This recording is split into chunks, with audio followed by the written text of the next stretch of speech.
Keinon Kateashan, Ashan Nameshlajpalogua y Kanoch Paquilis. ¿Cómo están hoy? Hoy los saludo con mucho gusto. Pues seguimos visitando los municipios del estado de Tlaxcala y hoy nos toca visitar el municipio de Hueyotlipan. Y bueno, pues estamos llegando y pasamos primero a visitar la parroquia de San Ildefonso. Así es que vamos a darnos una vuelta, vamos a ver cómo está por dentro. Síganme.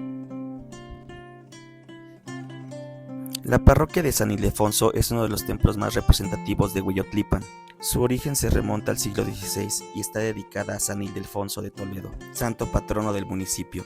Su fiesta principal se celebra cada 23 de enero, con misas, procesiones y actividades tradicionales que reúnen a toda la comunidad. Su nombre oficial es San Ildefonso Hueyotlipan. Su fundación como pueblo colonial ocurrió en el siglo XVI, durante el proceso de evangelización franciscana, convirtiéndose en una de las comunidades históricas más antiguas de Tlaxcala. Ahora me gustaría explicarles el significado de Hueyotlipan, porque es una palabra en náhuatl. Hueyotlipan viene de Hueyi, que es grande, Ohtli, que es camino, y de la terminación pan, que es sobre. Entonces, Hueyotlipan significa sobre el camino grande. Algunos municipios que colindan con Hueyotlipan son Calpulalpan, Benito Juárez y Lázaro Cárdenas. Hueyotlipan es el municipio número 14 de los 60 que conforman el estado de Tlaxcala.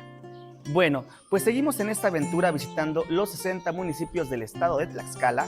Hoy nos tocó visitar este bello municipio, Hueyotlipan, así es que a la gente que me sigue en este municipio, ¿qué otra cosa podríamos encontrar aquí?